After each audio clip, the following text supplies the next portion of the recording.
Itu sebenarnya tuh gak boleh penggerebegan pada tempat ibadah agama lain. Nah, ini kan sebenarnya jadi kontradiktif kayak segel pembakaran, penolakan tempat ibadah, Dia tuh gak ada dalilnya. nggak ada dalilnya. Nah, maksudku adalah gini, kita pernah ngobrol bahwa orang Indonesia tuh orang yang sungkanan. Tapi untuk hal itu nggak sungkan tuh. Oh, Itu kan jadi kontradiktif ya menurutku ya. tidak kontradiktif. Mayoritas manusia secara evolusi disetelnya gitu. Agar mereka tuh bisa bertahan hidup, kan. Di negara lain ada yang kayak gitu juga nggak sih? Sama semuanya gitu. Sama semuanya ya? Cuman semakin kaya, mentalitas hewan itu semakin berkurang. Aman ya, aman ya. Enggak. Ya nggak aman bagi orang Kristen hari ini. Oh iya. Disegel. Disegel. Kok bisa sih Mas di tahun 2026 masih ada yang segel-segelan gitu sih Pak Guru? Ada sebenarnya juga bukan berhenti di tahun 2026. Kita ke depannya juga akan lebih banyak penyegelan-penyegelan. Itu tuh sudah menjadi tradisi di Indonesia. Ah, gimana? Iya, itu sudah jadi tradisi di Indonesia. Jadi sejak reformasi sampai sekarang tuh kita punya 1.000 gereja yang udah disegel atau dihancurkan atau dibakar atau tidak diizinkan. Nah, jadi udah banyak sekali. Nah, karena ini adalah bagian dari tradisi kita. Jadi kalau Akang kemarin kaget di 2026 kok masih ada di Tangerang yang segel-segelan kayak gitu, jangan khawatir, itu masih akan berlanjut, Kang. Jadi Kenapa kalau Pak Guru sendiri setuju? Pasti nggak setuju dong dengan hal-hal kayak gitu.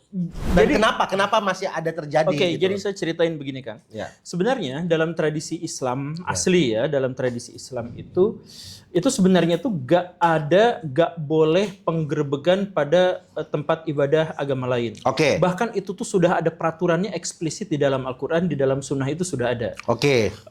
Jadi Nabi tuh menjamin jiwa, nyawa, rumah ibadah, dan kegiatan keibadahan mereka itu dijamin. Oke. Dan siapapun di antara kaum muslimin yang mengganggu dan menyakiti orang-orang kafir, nggak usah ke saya kafirnya. Enggak, bukan, itu kan ada bunga di sana. Oh, iya.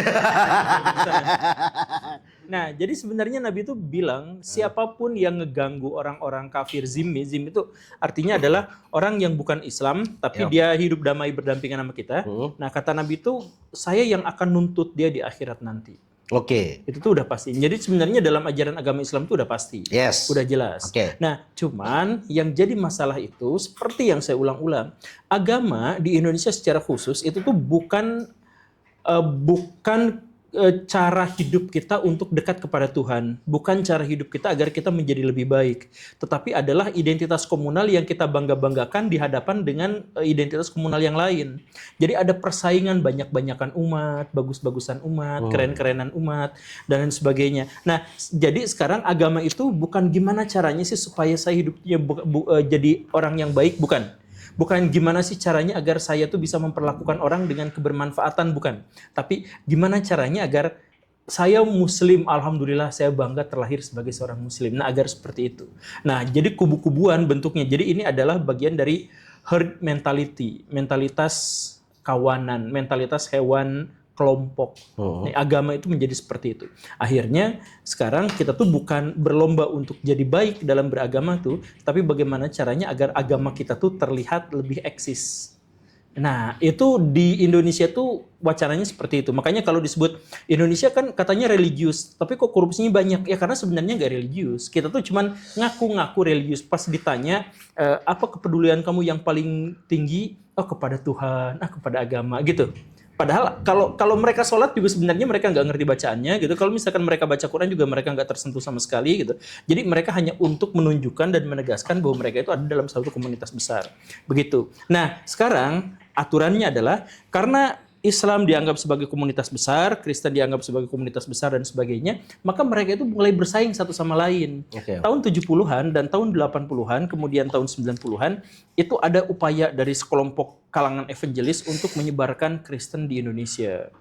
Ada serangan, ada program, ada proyek, termasuk Yusuf 2000 misalkan, dan lain sebagainya. Yang gimana caranya supaya kita mengabarkan Injil kepada orang-orang yang tersesat itu, kepada domba-domba yang jelek gitu ya.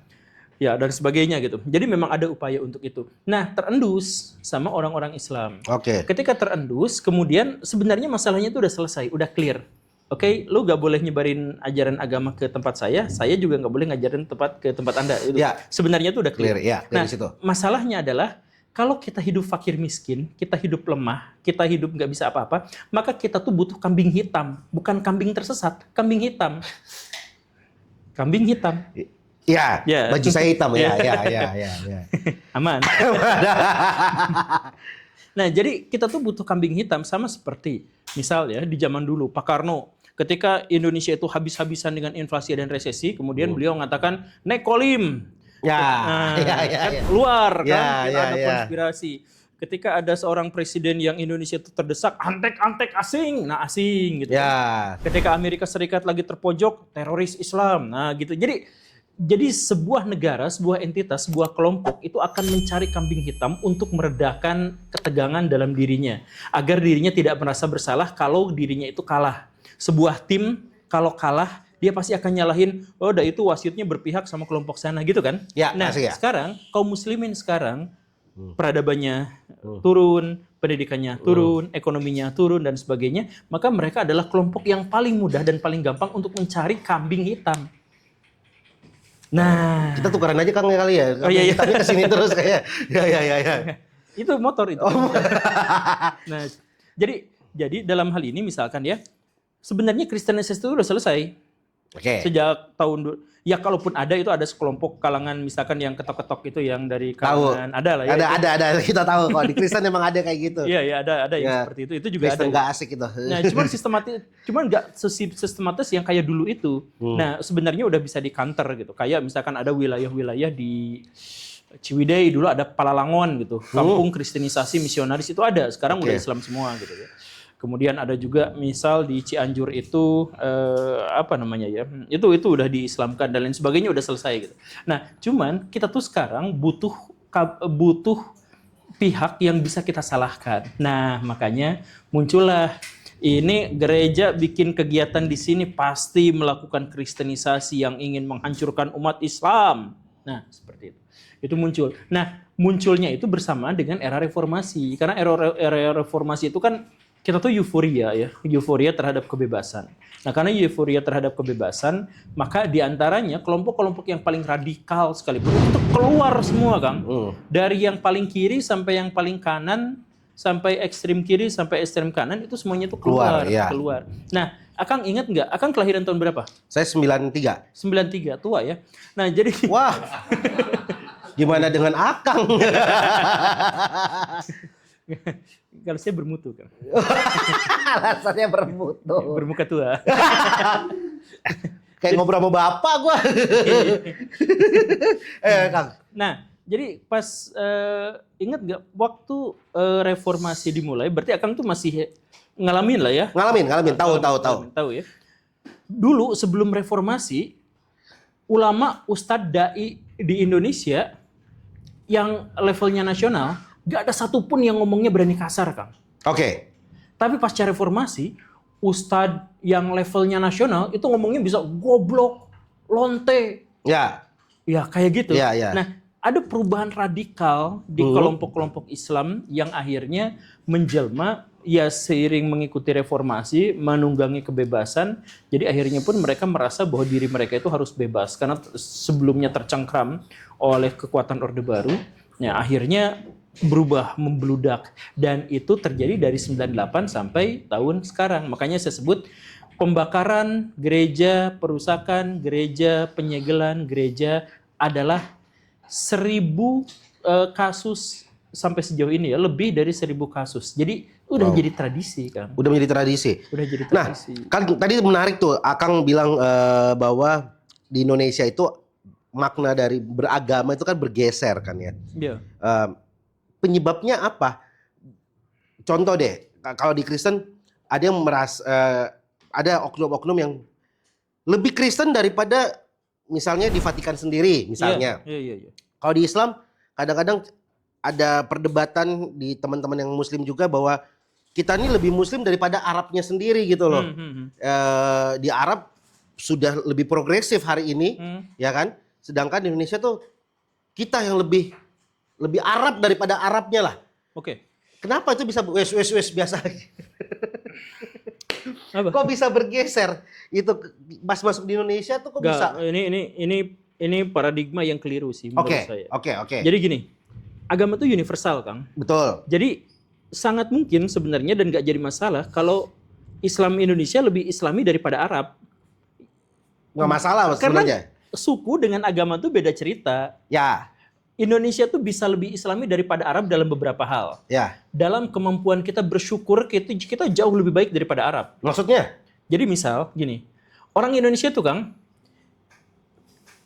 kecelakaan di jalan, patah kakinya, Iya. dia tuh masih alhamdulillah. Nggak mati. Alhamdulillah cuman kaki ini. Iya, betul. Gitu kan? Betul. Arab gak bisa bersyukur kayak gitu Kang. Arab kelindus,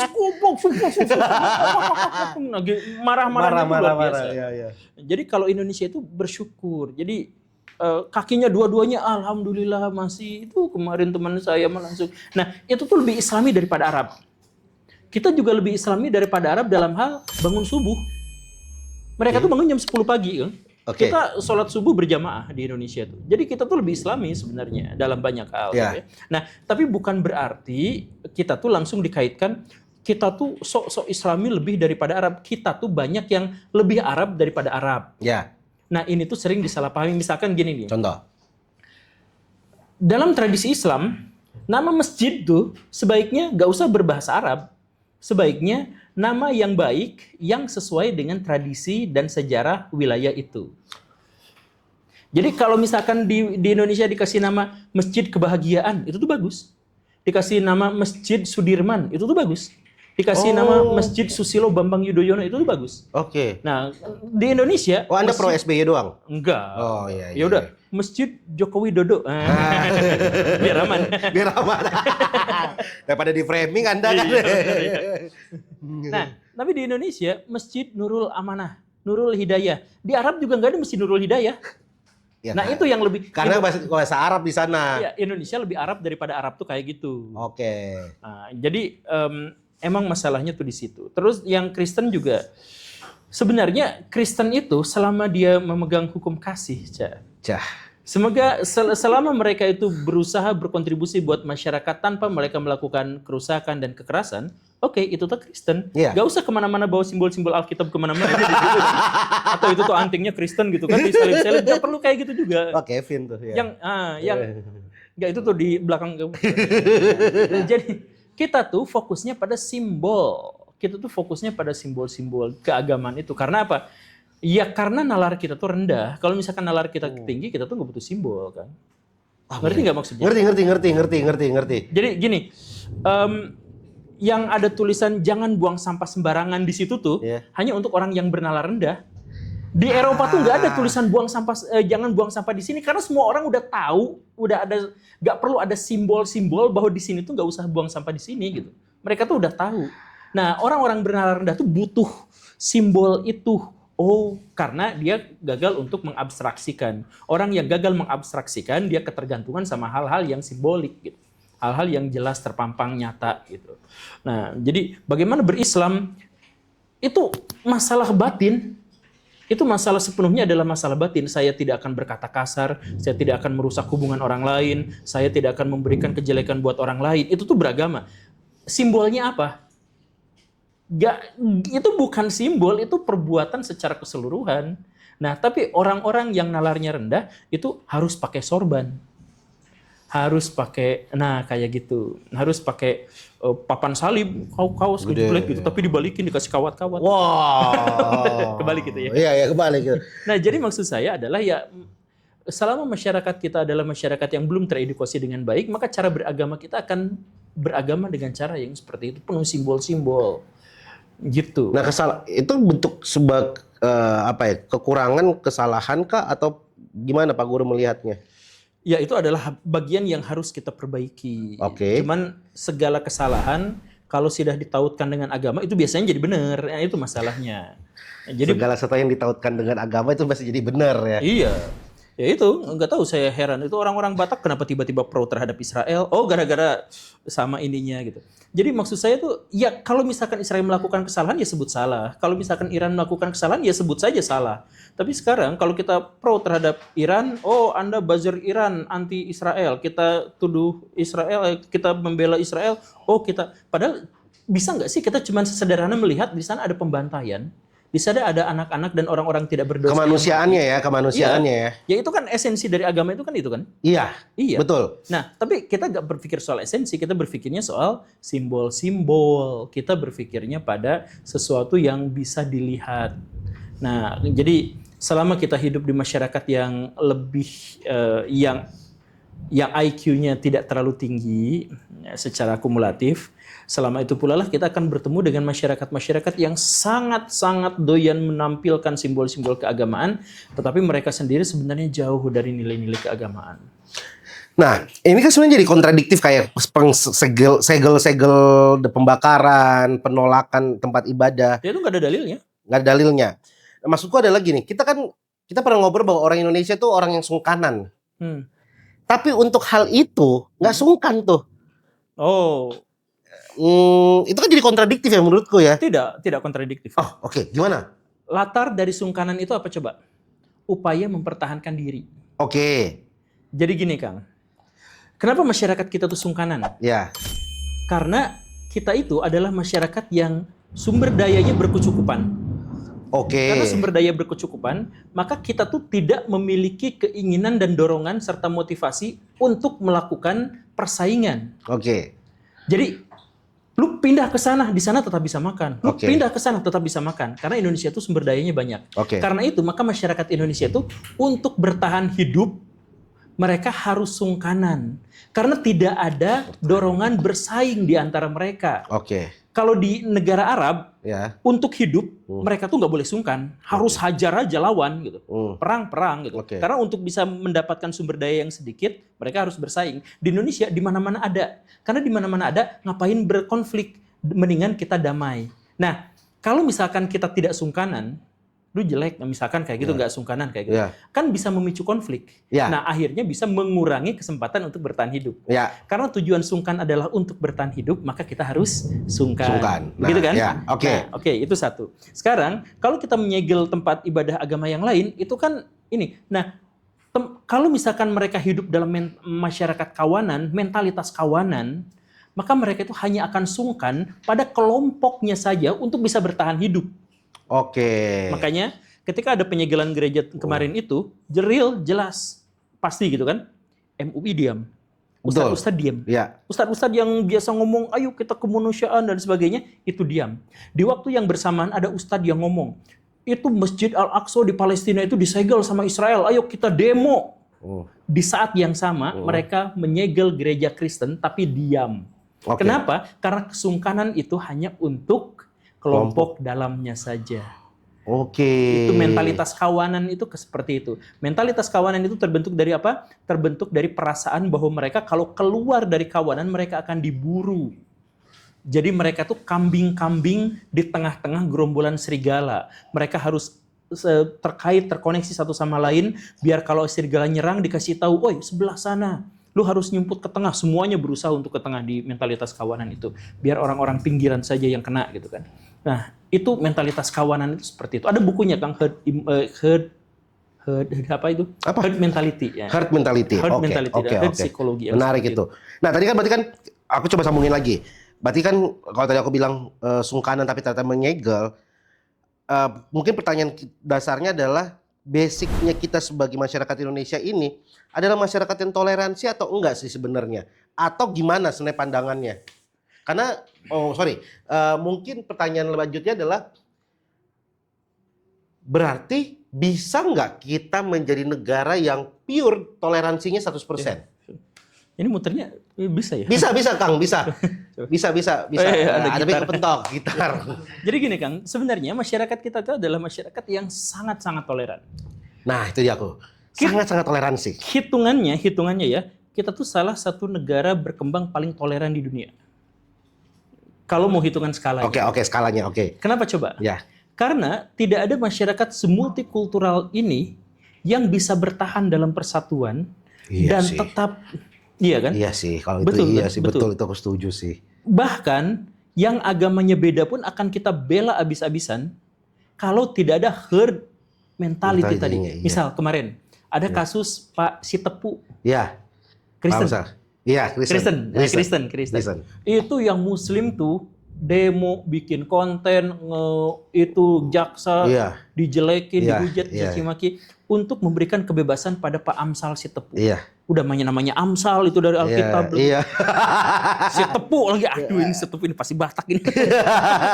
Ya misalkan yang Iya, seperti iya, itu ya. iya, iya. Tapi kita tuh akan ngebela habis-habisan dan kita tuh Iya tidak peduli sih. pada agamanya apa. Iya sih. Coba kita lihat misalkan Rismon Sianipar. Iya. Anjay ini Batak banget ini. Ini Batak, ini Kristen ini Iya, Batak. iya. Tapi kita gak akan bawa-bawa Bataknya. Kita akan Iya, bawa dia pro atau anti Jokowi. Nah, dukungan pada dia tidak terkait dengan agamanya, Ya. tapi terkait dengan sikap politiknya Ya. atau sikap akademiknya, misalkan seperti itu. Nah, jadi sebenarnya kita tuh dalam hal itu, kita tuh sangat-sangat toleran, Kang. Oke, Kita beda agama aja bisa satu podcast. betul. Nah, jadi sebenarnya kita tuh toleran. Nah, yang membuat kita menjadi tidak toleran itu adalah rasa takut, perasaan bahwa kita tuh, kalau misalkan sudah diidentifikasi, lu tuh agamanya ini, lu ibadah di sini, lu ngadain kristenisasi di sini. Kita imannya sedang goyah-goyahnya, kita lagi miskin-miskinnya, lu datang khotbah sambil bawa Indomie. Nah, itu yang perasaan yang merasa terancam. Tapi kan kami nggak melakukan seperti itu. Ya. Nah, tapi dikatakan, ya kamu melakukan itu terselubung karena ada konspirasi. Kenapa? Miskin yang tadi itu. Kalau miskin, dia akan berusaha cari kesalahan pihak lain untuk dikambing hitamkan. Berarti semua akar masalah dari tadi yang aku tanyakan jawabannya mengerucut pada herd mentality tadi. Itu Dan kemiskinan tadi ya. itu pertahanan alamiah kita, Kang. Jadi Oke. semua manusia tanpa kecuali itu bukan tanpa kecuali sih. Maksudnya mayoritas manusia secara evolusi disetelnya gitu agar mereka tuh bisa bertahan hidup, Kang. Di negara lain ada yang kayak gitu juga nggak sih? Sama semuanya gitu. Sama semuanya ya? Cuman semakin kaya, mentalitas hewan itu semakin berkurang. Jadi gini, Kang, ada perbedaan ya. Oke. Ada mental macan, Ya. ada mentalitas embe. Ya, Oke? oke. Mentalitas macan itu pengennya sendirian, Kang. Oke. Gak mau bareng-bareng. Ya, nggak Kenapa mendukung. pengennya sendirian? Sebab dia yang berburu. Ya, Kalau berburunya bagi-bagi, dia harus ngasih makan teman-temannya juga.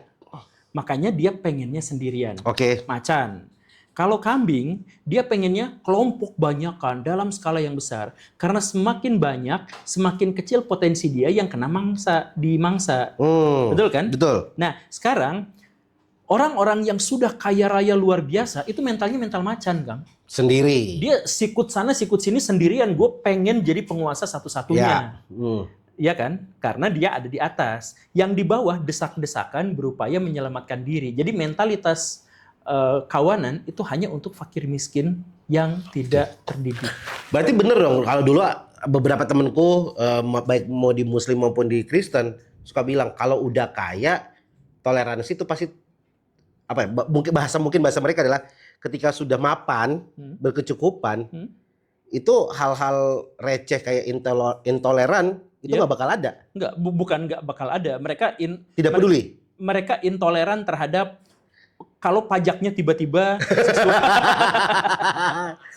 ya, Iya kan, mereka kan gitu kan. intoleran, gitu. Semakin kaya lu tidak akan semakin ngurusin hal-hal remeh. Iya, betul. Maksudnya hal-hal yang berhubungan dengan naluriah. Iya, karena kan gini, gereja dibangun di kawasan elit pasti nggak pernah ada disegel. Enggak. Karena semua yang Muslim di situ udah kenyang. Iya, betul. Begitu sebaliknya, masjid di kawasan yang semuanya Kristen dan elit juga tidak dipermasalahkan. Betul. Tapi kalau itu ada kelemahan sedikit sih, Pak. Apa? Kemarin yang ngegerebek, yang menyegel itu gendut-gendut, Pak. Jadi udah kenyang sebenarnya. Tapi mesti nyegel. nah, itu apa tuh? Oh, karena kalau itu kebanyakan makan aja. Tapi Kang, ini saya juga kemarin ngobrol di podcast tempat lain gitu. Oke. Jadi waktu Islam di era kejayaannya, di era Abbasiyah, di era Turki Utsmani dan sebagainya, itu gereja tuh bukan hanya boleh ada, tapi dia tuh bahkan bekerja sama dengan pemerintah. Iya, jadi bahkan di kota Baghdad itu tuh ada sekitar 178 gereja. Oke. Banyak banget, Kang. Untuk ukuran abad pertengahan. Ya. Nah, sedangkan di Eropanya sendiri, itu yang Ortodoks sama yang Katolik sama yang Protestan itu timpuk-timpukan. Iya. Nah, tapi kalau misalkan di sini mereka cari amannya tuh di situ. Bahkan ada yang jadi pejabat, ada yang jadi ya tenaga-tenaga profesional yang kayak gitu tuh B aja. Kenapa? Karena tidak khawatir. Karena mereka itu udah kaya-kaya. Karena namanya juga zaman keemasan, duitnya terlalu banyak, intelektualnya terlalu tinggi. Tapi kalau misalkan masyarakat yang hidupnya di bawah garis kemiskinan, ya Jadi itu sangat mempengaruhi ya. Tingkat ekonomi itu Betul. mempengaruhi mental, pola pikir, dan bagaimana cara kita memandang satu sama lain ya. yang paling penting adalah naluri untuk bertahan hidup. Jadi kita sebagai manusia itu tuh kan didorong oleh dua naluri kan. Naluri untuk mempertahankan spesies, naluri untuk mempertahankan diri. Oke. Jadi semua yang kita bicarakan, semua yang kita lakukan, itu ujungnya tuh cuma dua itu, Kang. Naluri untuk mempertahankan spesies, naluri untuk mempertahankan diri. Itu aja. Oke, kalau aku tarik bukan tarik akangnya. Tarik lebih ada payungnya adalah gini. Kenapa di sebenarnya jawabannya kan karena tadi naluri kehewanan gitu tuh ya. Mayoritas tuh pasti menindas minoritas. Yeah. Dalam konteks apapun. Karena di videoku aku bilang juga, ini bukan masalah Kristen disegel. Di daerah lain di Indonesia yang mayoritasnya Kristen, Ya masjid juga disegel. masjid juga disegel Iya. gitu loh. Jadi ini bukan tentang agama, tapi bagaimana pola pikir kawanan mayoritas. Ya. Dan ini bukan tentang agama doang, di berbagai aspek. Mayoritas akan selalu berupaya menindas minoritas. Ya. Bener atau salah nggak pemikiran itu dan kenapa?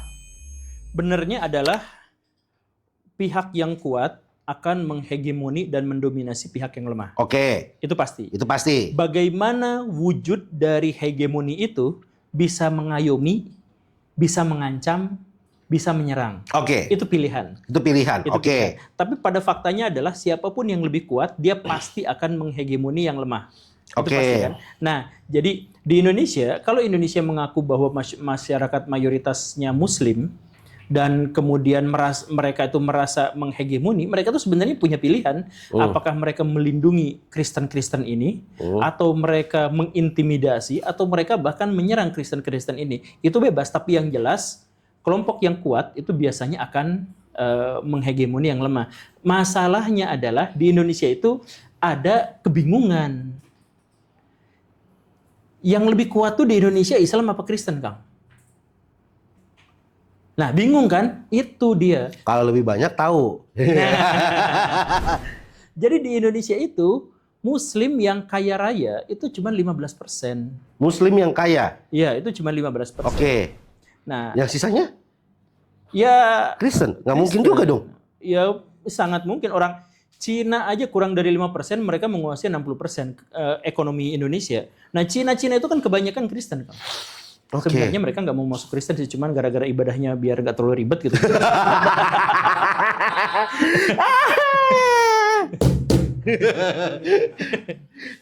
Oke. Nah, terus harus gimana dong? Maksudnya, apakah ini hal yang nggak bisa diluruskan? Nah ini yang memancing rasa takut dari masing-masing pihak. Oke. Yang Muslim ngerasa kita makanya kemarin pas yang segel itu dia tuh ngerasa jadi korban kan? Iya. Bener kan? Iya. Ya karena dia merasa bahwa sebagai Muslim di negara sendiri tapi kalah sama Cina Kristen sipit itu. Iya. Nah kayak gitu. Yang Kristen kami tuh korban. Kami tuh udah meminoritas. Regulasi malah berpihaknya kepada yang mayoritas, bla bla bla bla bla. Nah, dua-duanya tuh merasa diri mereka itu sebagai yang lemah, yang merasa terancam. Itu masalah besar di Indonesia tuh. Nah, bisa dilurusin nggak kayak gitu-gitu? Apa balik lagi ke tadi herd mentality? Atau Ya kalau mau dilurusin, kita tuh butuh pendidikan yang baik. Oh, Tapi larinya kan ke sana. gimana cara kita memberi pendidikan yang baik? Indonesia banyak pengangguran itu justru gara pendidikan kita tuh nggak nyambung. Oh iya. Kita tuh di sekolah tuh gak diajarin apa-apa. Jadi boro-boro diajarin toleransi. Nah, lanjutannya. Pak Guru melihat ajaran agama, kan di sekolah ada pelajaran agama. Iya. Seburuk apa pelajaran agama di sekolah? Yang saya lihat di sekolah itu bukan pelajaran agama ya. Apa Tapi itu? pelajaran budaya. Pelajaran budaya abad pertengahan. Nah, Oke. jadi kalau misalkan kita mau belajar agama, Ya. nggak boleh ada satu mata pelajaran khusus. Kita harus pas bahasa Indonesia, ayo kita belajar bahasa Indonesia dengan tata keagamaan yang baik. Pas belajar matematika, ayo kita gunakan rumus-rumus teori-teori ini untuk kebaikan bersama karena itu adalah dorongan agama kita. Agama itu iya. universal. Agama itu ada di setiap suku bangsa, ada di setiap daerah, ada di Iya, setiap mata pelajaran. Semuanya tuh ada. Nah, kalau misalkan agama itu terpisah, ini matematika berarti bukan agama, ini pelajaran agama berarti bukan matematika. Akhirnya apa? Orang yang beragama jadi belah belum soal matematika, orang yang ngerti matematika tidak beragama. Tadi aku langsung sepintas berpikir gini. Lucu ya negara kita. Negara Indonesia ini adalah negara yang mengaku beragama. Ya, agamanya sangat kuat di Indonesia. Tapi ada pelajaran agama. Ya iya itu. Ya karena butuh simbol. Kita tuh fakir miskin. Kita tuh butuh simbol. Jadi butuh ada itu kan sebenarnya. Jadi pelajaran agama itu adalah hasil kompromi orang-orang founding parents kita di masa lampau. Jadi di Indonesia dulu tuh kan ada persengketaan yang sangat dahsyat antara kaum nasionalis yang cenderung sekuler dengan kaum nasionalis yang agamis. Gitu ya, antara Soekarno dengan Natsir misalkan. Yang seperti itu. Nah, pergolakan itu nggak pernah selesai, Kang. Bahkan ketika ada pemilu pun langsung deadlock gitu. Udah pemilu, deadlock, langsung akhirnya terjadi kerusuhan di mana-mana sampai akhirnya dekret presiden gitu. Yang membuktikan bahwa Indonesia tuh nggak pernah akur masalah simbol nasionalis dengan simbol agamis itu nggak bisa akur. Nah, karena itu maka bikin kompromi. Kita tuh negara yang berbasis pada ketuhanan agama ya. Yang Maha Esa, tapi tidak menjalankan syariat Islam bagi para pemeluknya. Itu setengah-tengah kompromi gitu ya. Nah, kemudian kita tuh berarti negara agama bukan, tapi ada Kementerian Agama. Iya. Nah, di sekolah kita tuh sekolahnya sekuler akademis, tapi ada pelajaran agama. Nah, kayak gitu. Jadi itu adalah bentuk kompromi dari masa lalu. Iya. Jadi sebenarnya kita tuh apakah nasionalis, apakah religius? Tidak jelas juga. Kan peraturannya itu sederhana sih sebenarnya. Kalau negara itu adalah demokratis dan sekuler, maka negara tidak boleh hadir ikut campur terlalu dalam terhadap aktivitas keagamaan, gitu kan? Harusnya gitu. Nah, tapi kita ada kementeriannya, jadi ada apanya. Tapi kalau misalkan kita disebut sebagai negara agama, itu juga nggak bisa karena dalam undang-undang kita disebutkan misalkan presiden boleh agamanya apapun juga gitu kan, kemudian setiap agama yang agama ini juga boleh berkembang dan sebagainya. Dan jadi kita tuh adalah negara eklektik, negara campur baur, negara wasatiyah, negara tengah-tengah. Negara tengah-tengah itu ada artinya tidak punya jati diri. Karena yang membingungkan adalah di sekolah kita belajar pelajaran agama. Yang Kristen, yang Islam. Bahkan kalau dulu aku pernah sekolah negeri, pada saat pelajaran Islam, karena nggak ada pelajaran Kristen, yang Kristen keluar, gitu. Pergi main. Kita dapat nilai itu dari gereja, harus gereja mengeluarkan nilai sekolah minggu, itu yang diberikan ke sekolah. Lucu ya? Lucu. Menurutku cukup aneh. Masuk ke kuliah, aku nggak tahu ya kalau zaman sekarang sekolahnya pelajaran agamanya apa. Masuk ke kuliah muncul filosofi agama.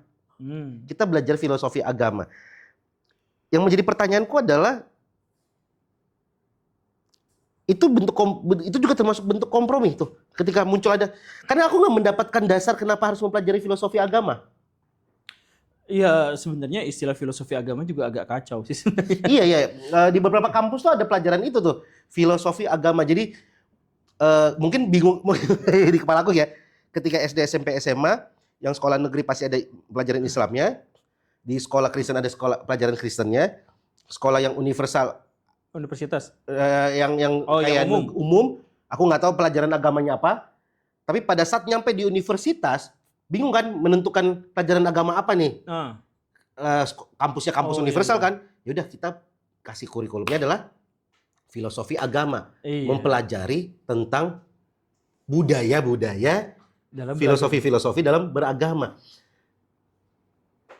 Tapi kan itu tidak mengejar apa-apa juga. Menurutku ya gitu. Itu bentuk kompromi. Iya, itu bagaimana. Jadi kita butuh kompromi, kita butuh simbol karena negara itu kan yang paling penting itu sebenarnya adalah bagaimana caranya mereka tuh punya alasan untuk bersatu, tidak berantem, tidak ribut. Jadi mereka tuh harus cari cara dan sistematis untuk bisa membuat negara kita, bangsa kita itu tidak ribut satu sama lain. Ya tapi kenapa dipaksakan ada masuk pelajaran agama menurut Akang gitu? Akang tidak nonton video saya yang kemarin itu yang saya dihujat sama antek Israel. Jadi saya tuh bilang gini Kang. Jadi agama tuh negara itu tidak urusan dengan benar salah. Ya. Tapi urusan dengan yang penting tuh happy, yang penting tuh damai, teratur, aman, nyaman. Karena sebenarnya kalau konteksnya sudah negara, itu kita tuh udah nggak terima benar dan salah. Kita tuh terima yang penting yang dimaksud dengan benar itu menguntungkan, aman. Yang dimaksud dengan salah itu berarti chaos, kacau, dan tidak menguntungkan. Ini menguntungkannya ke point of view-nya pejabat, pemerintah, semua atau rakyat? Rakyat. Jadi gini, rakyat kita itu dibohongin. Tapi biar akur tuh gitu. Misal. Saya bikin buku. Kenapa terbit sekarang? Saya tuh agak khawatir itu. Buku itu, saya udah terbit? Udah. Yang belum, nanti belum. Nanti? Kabarin ya kalau udah. Oke. Saya di buku itu saya pertanyakan kayak gini. Orang Papua dengan orang Papua Nugini itu bentuknya sama. Dasar kebudayaannya sama. Bahasanya relatif sama atau induknya sama, gitu kan? Makanan pokoknya juga relatif sama, cara hidupnya juga relatif sama, tapi terpisah menjadi dua entitas politik yang berbeda, Indonesia dan Papua, gitu kan? Orang Papua dengan orang Jawa itu memiliki perbedaan yang signifikan, agamanya, gaya hidupnya, rasnya, ciri fisiknya dan sebagainya, itu beda, tapi jadi satu kesatuan. Orang Melayu dengan orang Malaysia gak ada bedanya, bahasanya sama, budayanya sama, agamanya sama, tapi terpisah jadi dua negara.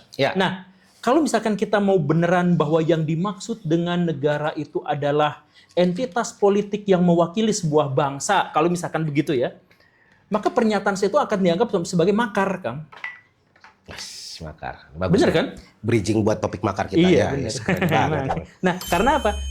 Karena padahal saya menyatakan sesuatu yang realistis. Benar kan, orang Papua sama orang Papua Nugini bentuknya sama kan? Iya. Ya, pola-pola umumnya gitu. Iya. Nah, tapi mereka terpisah jadi dua negara yang berbeda. Terus orang Timur dengan orang Timor Leste dengan orang NTT, apa bedanya? Iya. Bahasanya aja mereka saling mengerti satu sama lain. Iya. Mereka nyambung. Kenapa mereka terpisah? Hanya gara-gara leluhur mereka dijajah bangsa yang berbeda. Sesimpel itu, gak masuk akal. Mereka terpisah dan bersatu hanya gara-gara dijajah bangsa yang berbeda. Gak masuk akal. Wah, next bisa kini kita bahas itu tuh. Tapi demi menjaga persatuan, kedamaian, keamanan, bla bla bla bla bla bla, maka buku sejarah, buku dan sebagainya itu didesain secara sistematis agar mereka damai, akur, tentram. Orang Papua dengan orang Papua Nugini tidak gontok-gontokan dan mereka juga tidak ingin bersatu. Orang Malaysia dengan orang Melayu di Indonesia itu juga tidak ingin bersatu agar mereka hidup dalam ketentraman. Makanya kita tuh semuanya dikasih pil biru semuanya. Yang pil biru, pil merah itu ya, pil biru itu ya. Biar kayak gitu semuanya. Nah, itulah. Jadi nanti akan belajar agama, nanti akan belajar sejarah, nanti akan belajar PKN, nanti akan belajar antropologi dan sebagainya. Itu sebenarnya tidak benar-benar mewakili kenyataan, tidak sesuai dengan akademis. Tapi agar kita semua itu tidak perang, Kang, tidak bentrok. Tujuannya itu ya. Sebab kalau setiap orang mendapatkan identitas yang sama, pure, dan dia harus memperjuangkan itu, maka dunia tidak akan pernah baik-baik saja. Menarik. Hancur, kan? Menarik. Mendorong. Iya, menarik mendorong. Hari ini abis ini mau ngapain? Masih banyak kegiatan? Karena saya sakit, jadi saya mau kabur ke rumah. Mau guling-guling. Balik ke Bandung? Iya. Tadi udah kegiatan? Udah, sebenarnya ada beberapa kegiatan lagi, tapi... Ini saya kegiatan keberapa yang nih? Kedua, dari 4 agendanya, tapi... akhirnya 2 cancel? Demi Akang. Wush, enggak, karena sakit. karena sakit. Ya udah, kalau gitu sampai ketemu lagi di podcast yang lainnya. Ya nggak usah lah makar-makar lah. Iya, nggak usah ya. Makan aja masih susah. Ya daripada makar kan. Lebih baik makan daripada makar. Hidup MBG. War!